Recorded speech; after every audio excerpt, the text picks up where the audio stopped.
ስለዚህ ምን ያድርግ? ጌታ ሆይ ወዮ ወዮ ወዮ አለ። ምን ነው ሲሉት ምሳሩ የሰው ነው። ጉዳይን ሰራለ ወደ ወጣህለት ጉዳይን ወደ ጠራህ አምላክ ጉዳይን መፍትሄ ወደሚያመጣ አምላክ በቅድሚያ ለሱ አዋይ ቅድሚያ ለሱ ንገረው ቅድሚያ ለሱ አመልክት። ካቃተ መመልከት ካቃተ ደብዳቤ ጻፍለት። እሱ በዕብራይስጥም በኦሮምኛም በአማርኛም በእንግሊዝኛም በአረብኛም ጽፎ ይገባዋል። የአንድ ቀን ሌሊት የአንድ ቀን ጭንቀት የዘላለም ረፍት ይሆናል። የጠፋባችሁ ነገር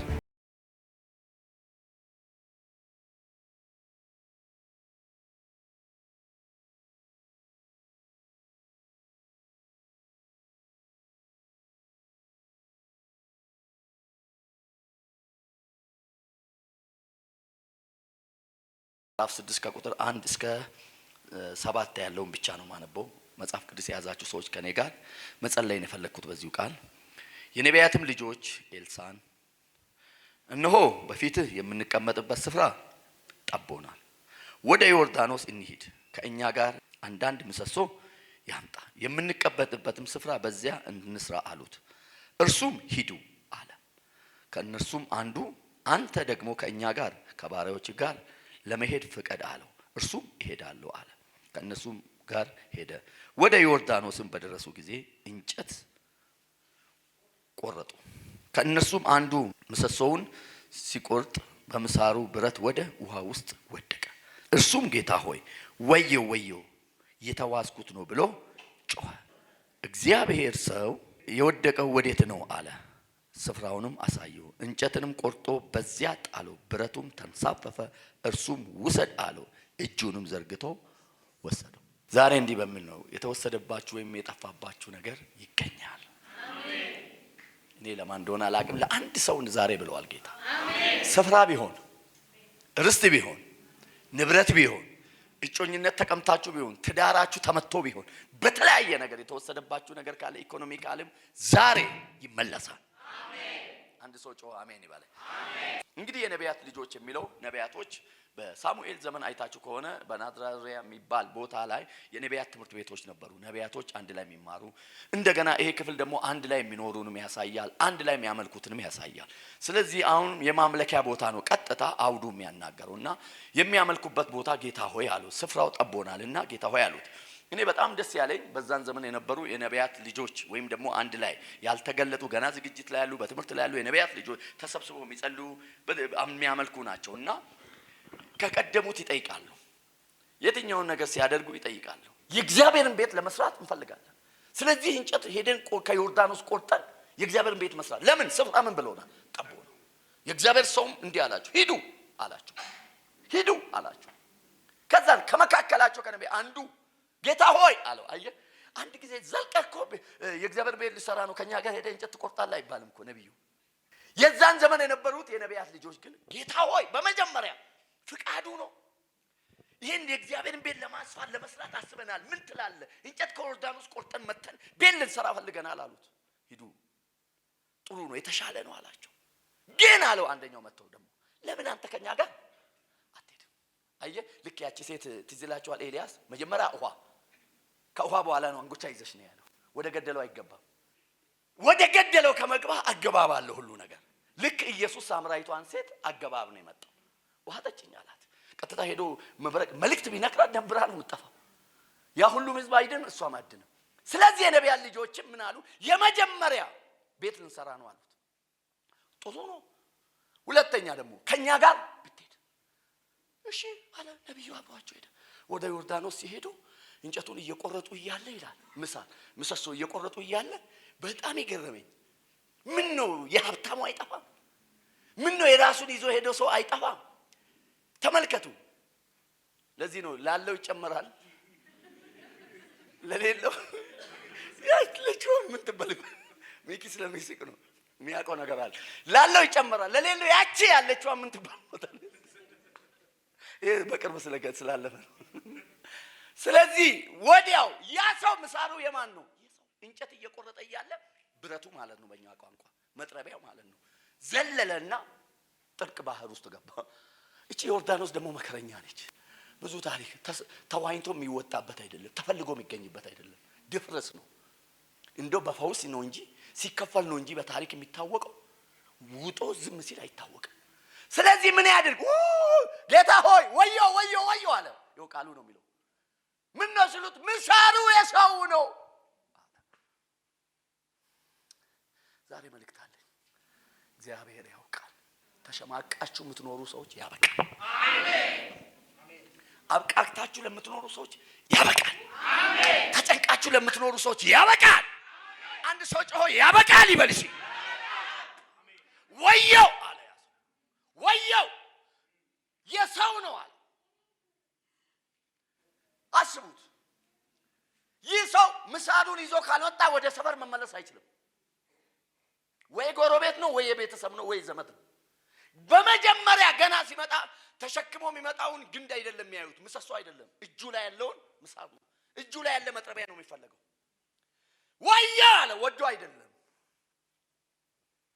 አስቡት፣ ሀገራችን ለተንኮል ነው እንጂ ቆሎ ደፍቶ ሲያለቅስ አይታችኋል? በቃ አስቡት፣ ልጁ እንደዛ ነው ያለቀሰው።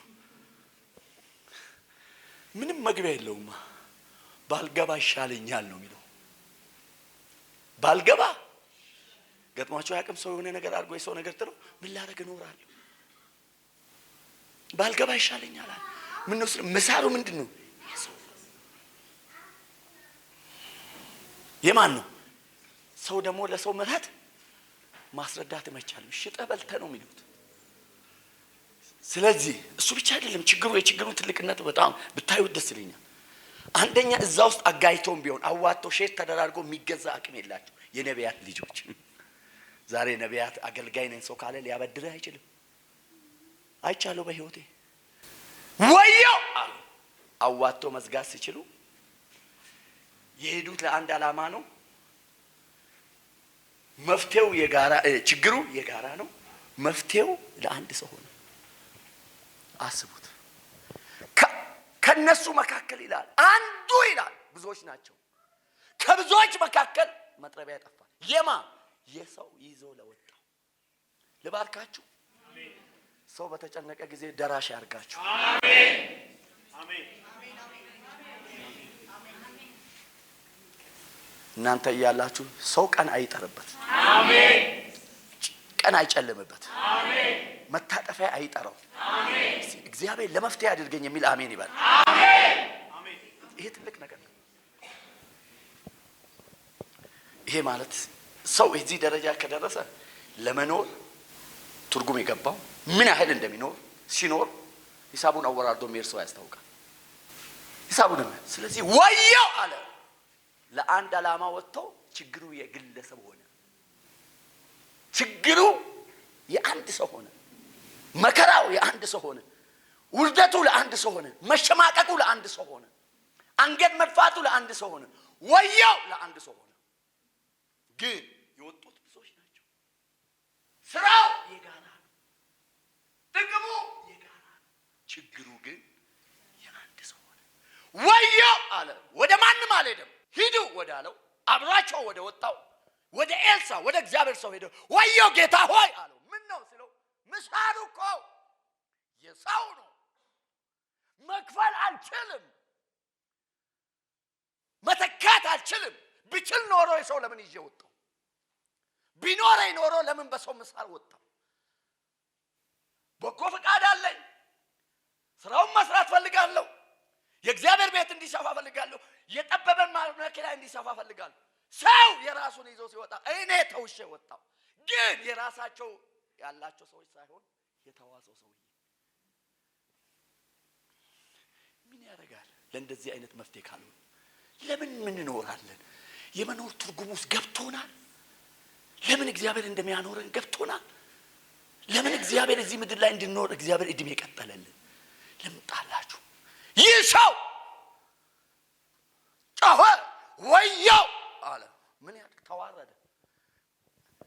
ልክ አንቺ አሜን እንኳን ለማለት ድምጽሽ እንዲወጣ በጣም እንደማልፈልግ ሁሉ ማንንም መብትሽ እንዲነካ እንደማትፈልግ ሁሉ የሆነ ነገር እንኳን ቢሆን ቢቆርጥህ እንኳን ቁርጠት ቢሰማ እንኳን የሆነ የበላው ምግብ እንኳን ቢረብሽ ሆድህ እንኳን የሆነ ድምጽ ቢያሰማ ማንም እንዲያቀብ ጸጥ ብለህ ዋጥ አድርገህ እንደብትሄድ ዋጥ አድርጎ መሄድ ይችል ነበር። ግን ተዋረደ። ያዘው። መጥረቢያው የማን ነው? መክፈል ይችላል? ቢችል ኖሮ ይከፍላል እንጂ ምን ታመጣለህ ታዲያ? ይከፈላል። እንደው እጥፍ አድርጌ በአውስትራሊያ ብረት እተካለሁ ማለት ይችል ነበር፣ ግን የለው። የጠፋው የማን ነው? የሰው ነው። ውርደት ሆነበት። የሰማይ አምላክ ጌታ ያውቃል። ዛሬ ከጭንቅ የሚገላገል ሰው አለ። አሜን። መኖር የጠላ ሰው ዛሬ እኔ ዛሬ መልእክት አለኝ። ነገር ለጠፋባችሁ፣ ግራ ለተጋባችሁ፣ እየጮኻችሁ ላላችሁ፣ ወዴት አለ ለምትሉት ራሱ እግዚአብሔር ይመጣል። አሜን። አንድ ሰው ጮኸ እግዚአብሔር ይመጣል ይበል። እግዚአብሔር ይመጣል። አንተ ለካ እንደዚህ አይነት መፍትሄ ሰው አይደለም። ሰው እንዳትጠብቅ። ለዚህ አንሳ አይነን ከሰው ይደርስልኛል አትበል። ያደጋ ጊዜ ተጠሪ ኢየሱስ ነው። አሜን። ሲወድ እግዚአብሔር ሰው ይሰጣል። አሜን። ስለዚህ ዋና ግንዱ መያዝ፣ ጉዳይን ከባለቤቱ ጋር ማገናኘት፣ ጉዳይን ልሰራለህ ወደ ወጣህለት ጋር፣ ጉዳይን ወደ ጠራህ አምላክ፣ ጉዳይን መፍትሄ ወደሚያመጣ አምላክ በቅድሚያ ለሱ አዋየው፣ ቅድሚያ ለሱ ንገረው፣ ቅድሚያ ለሱ አመልክት። ካቃተ መንበርከክ ካቃተ ደብዳቤ ጻፍለት። እሱ በዕብራይስጥም በኦሮምኛም በአማርኛም በእንግሊዘኛም በአረብኛም ብጽፎ ይገባዋል። አሜን። ልቤ ነካል። ይሰው ወየው አለ። ምን ነው ሲሉት ምሳሉ የሰው ነው። የማን ነው? የሰው። ሰው ደግሞ ጊዜ አይሰጥም። ባለበት ቀን ይጠብቃል። ከዛን ቀን ወዲያ ክብርሽን ታጫለሽ። ከንግግር ራሱ ሲጀምር ምን ነው ስልክሽ ስዊች ኦፍ ሆነ እንዴስ? ገና እኮ ጠርቶ ገና ስልኩ ጠርቶ ራሱ የሚስኮል ላይ ነው ያለው። ዛሬ ደግሞ ስልኩ አይነሳም እንዴ ይላል። ተዘጋጅተህ የምትጠብቅ ይመስል እኔ ተበድሬም አይደለም፣ ግን መልእክት አለኝ። አሜን። ጌታ ያውቃል። ኢየሱስ ደራሽ ነው። አሜን። በጣም የደነቀኝ ደስ ያለው ብቻ አንድ ነገር አለው። ወዴት ነው የወደቀው? ወዴት ነው የወደቀው? ዛሬ የወደቀባችሁ ነገር አለ። የጠፋባችሁ ነገር አለ። ሰው የቀማችሁ ነገር አለ። በሰው የተበላሸባችሁ ነገር አለ። በድካማችሁ በሆነ ነገር በቅንነታችሁ የተበላሸ ነገር አለ። ዛሬ እሱ ይመጣል። አሜን። ዛሬ መፍትሄው ምንድነው? ለሱ ማሳየት። ለዚህ ነው ራእይ ላይ ከወዴት እንደወደቅ ወቅ ለመነሳትም እኮ ከወዴት እንደወደቁ ማወቅ ጥሩ ነው። ለዚህ ነው ራእይ ላይ የቀድሞ ፍቅርህን ትተሃል። ቀድሞ እንዴት አድርግ ነበር፣ አሁን አቅተዋል። ቀድሞ እንዴ ነበር፣ አሁን ይችላል። ግን አንድ ነገር ምነግርህ ነገር አለኝ። ምንም ቢሆን አለው። አየህ ስሜን ጠብቃል፣ ስሜን አልካድክም። አየህ ለይተሃል። ደግሞ አይሁድ ሳይሆን አይሁድ ነን የሚሉት ከነሱ መካከል ለይተህ አበጥረህ ወጣል። ስለኔ መከራከር ግን የቀድሞ ፍቅርህን ትተሃል አለ። አየህ እንደገና ከወዴት እንደወደቅ ደግሞ አስብ ይላል። ለቤት ወዴት አስብ። አየህ አቅጣጫ ማወቅ ትልቅ ነገር ነው። የጠፋብህን ማወቅ ትልቅ ነገር ነው። በገስ እንዱ በቃ በሆነ ነገር ምን ነው አይደለም። የኔ ጉዳይ ይሄ ነው። የጠፋው እዚህ ጋር ነው።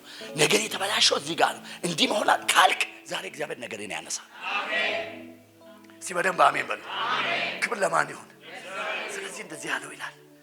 ከወዴት ነው የወደቀው ሲለው ይሄው ጌታ ሆይ እዚህ ጋር ነው አለው።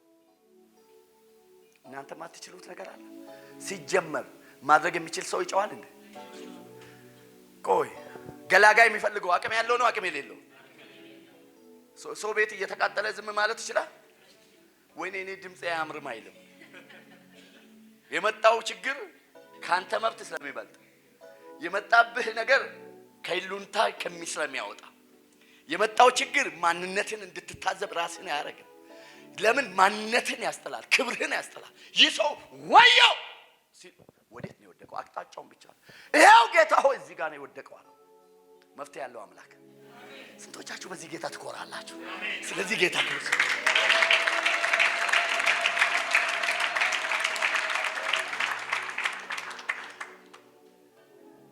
በእውነት በዚህ ጌታ ትኮራላችሁ? የጠፋው የሚያገኝ የተሰወረን የሚገኝ እዚህ ክፍል ላይ ሁለት ነገር ብቻ ልናገር። ወዴት ነው የወደቀው? ይሄው ጌታ ሆይ አለው። ከዘመን እንዳለው ታላችሁ እንጨት ቆረጠ ይላል። እንጨቱን ቆርጦ በፍጹም በምንም እንደማይሆን ሎጂኩንም እሱን አይደለም እኔ አላማዬ። እንጨት ቆርጦ ወንዙ ላይ ምን ውሃው ላይ ምን አለው? ወረወረው።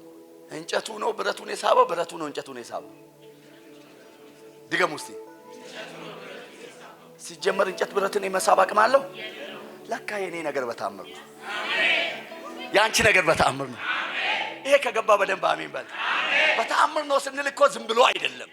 የትኛውን እውቅ የሚሉ ሰዎች አዋቂ ናቸው የተባሉ እንዲህ ናቸው የተባሉት ሰዎች እግዚአብሔር ሊያሳፍር ያንተ ነገር ይሰራል።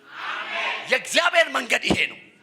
የመጀመሪያው ተአምራት የማይቻለው ነገር እንደሚቻል አይቻልም እኮ። ከዛም በፊትም አልተጻፈም፣ ከዛ ወዲህም አልተደረገም። አሁን ሄደ አንገት ላይ ያለው ብር ወርቅ ብትወረውር አይደለም ሌላ እሱ ማይንጻፍ አይደለም ብረት የኛ አምላክ የማይቻለው። ስለዚህ ይሄን ጌታ ይዞ መዋረድ ይቻላል እንዴ? ጠላት ይስማ። አይቻልም በሉ። በኔ ቤት በሉ። ውርደት አይሆንም በሉ። ሐዘን አይሆንም በሉ። መሳቂያ ያልሆንም በሉ። እግዚአብሔር በሉ ይመጣልኛል በሉ። ለዚህ ነው እኮ ያስጨነቀኝ ለመልካም ሆነልኝ። ያ ሰው ሁለት ጊዜ ብሎ ዘመኑ ሙሉ ዞ ተሰበከ። ዛሬ መልእክት አለኝ። የአንድ ቀን ሌሊት የአንድ ቀን ጭንቀት የዘላለም እረፍት ይሆናል። ለብዙዎች እረፍት ትሆናል። ስለዚህ ምሳሉ የሰው ነው ወየው ባለበት የምስጋና ምክንያት ይልቅስ የተሰራው ቤት ሳይሆን የተጻፈልን፣ ይልቅስ መጥረቢያ ይዞ የወጡት ሳይሆን የተጻፈልን፣ ይልቅስ ምን ያህል ካሬ ቤት ላይ ነው ያረፈው ሳይሆን የተጻፈልን፣ ይልቅስ የፕሮግራሙ ማማሪያ መጨረሻ ሆነ። የትኛው ያ የወደቀበት፣ የትኛው ያ የተዋረደው፣ የትኛው ያ አንገት የደፋው በሰው ነገር ወጥቶ ቢጮህ ለካ እግዚአብሔር ጻድቅ ነው። ስለዚህ ጌታ ክብር ስጡ።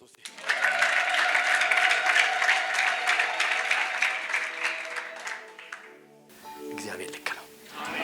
ያ ሰው ከዛ ሁሉ ይልቅ የማጭወት ተሰማ። የሰው ይዞ የሄደ ሰው መቼም ችግርን እንደ ጥሩ ነገር ባንቀበለውም ለካ ለበጎ ነው። እግዚአብሔር ራስ ሊያረግ ከታች ያስጀምራል።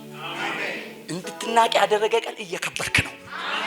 እንድትዋረድ እንድትሸማቀቅ የሚያደርግ ሰውን የሚጠቋቀም የሆነን አካባቢ ላይ የሆነ ሰው እንዲህ የሚልብህ ከሆነ ዘመን መጥቷል። ጊዜው እየደረሰ ነው። ሰዓቱ እየቀረበ ነው። ስለዚህ ነገር አሜን በሉ። አንድ ሰው አለ ዛሬ በሱ ምክንያት አይኑ ያልተከፈተ ሰው አይኑ ይከፈታል። ለተአምራት ምክንያት ሆናለሁ የሚል አሜን ይበል። እስቲ በደንብ አሜን በሉ። ወደን እኮ ለካስ ለተአምር ነው ጌታ ያስቀመጠኝ። ከባህር አንስቶ በቤቱ ይሾመ። ይሄ ሙሴ ታሪክ እኮ ነው። አንተ ለካ መናቀ ለካ ባህር ላይ መጣል ለቤተ መንግስት ነው። ዛሬ መልእክት አለኝ። እግዚአብሔር ያውቃል። ታች ያላችሁ ሰው ዘመን መጥቷል። የተዋረዳችሁ ሰው ዘመን መጥቷል። አንድ ሰው ጮሆ አሜን ይበል። እግዚአብሔር ልክ ነው በሉ።